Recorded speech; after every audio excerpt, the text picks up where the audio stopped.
time πώς μπορεί μια μέρα ενός ελεύθερου επαγγελματία να είναι καταστροφική. Παίρνει πελάτη τηλέφωνο στην εταιρεία που συνεργάζομαι και ζητάει 2 ηλιακά 200 λίτρα τριπλής. Να σημειώσω, εγώ μένω Περιστέρι. Από Περιστέρι πρέπει να πάω Μενίδη να πάρω το βοηθό και υλικά. Από Μενίδη Παιανία και από Παιανία αυτός έμενε Πειραιά. Και αυτή τη διαδρομή πόση ώρα είναι, καθημερινή χειμώνα γίνεται αυτό.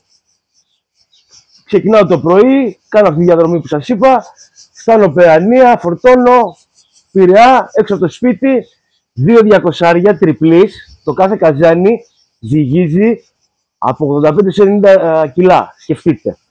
Φτάνουμε εκεί, ανεβαίνω εγώ πάνω με τα εργαλεία, κοιτάζω αν όλα αυτά που είχε πει είναι κομπλέ, ήταν κομπλέ, ανεβάζουμε τις βάσεις, χαλάει το ασανσέρ, ανεβάζουμε τους συλλέκτες, 4, 1 μέτρο επί 2.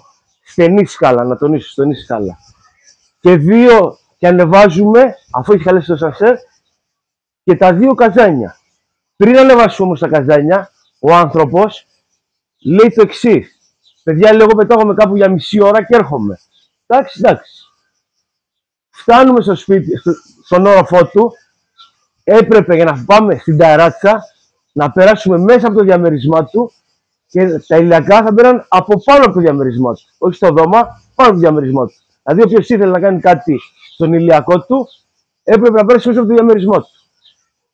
Εν τω μεταξύ δεν είχε σκάλα, έπρεπε όλα αυτά να τα ανεβάσουμε με σχοινιά. Τα ανεβάζουμε με σχοινιά, ανεβάζουμε εργαλεία, ανεβάζουμε 2 βάσεις, 4 συλλέκτες, ανεβάζουμε το πρώτο καζάνι, ανεβάζουμε το δεύτερο καζάνι και την ώρα που ανεβάζουμε το δεύτερο καζάνι, ανεβαίνει πάνω και τι μας λέει. Παιδιά, λέει, τι ηλιακά αυτό που μου φέρατε? Και κοιτάμε εμείς αφορημένοι και λέμε, τι ηλιακά σας φέραμε, αυτά που ζητήσατε. Εγώ λέω, δεν έχω παραγγείλει τέτοια μάρκα ηλιακά. Εγώ παρήγγειλα άλλη μάρκα. Πιο καλή. Ξέρετε ποια είναι η πιο καλή? Μα μου σου του, εκεί που ήταν ευγενέστατος, να σας κεράσω καφέ κτλ. Αρχίζει και αφηνιάζει, μαζεύτε τα και φυγέτε. Και δεν είναι μόνο αυτό, μας χρεώσανε και ότι χαλάσαμε εμείς το ασανσέρ. Σας έχει συμβεί και σας κάτι παρόμοιο?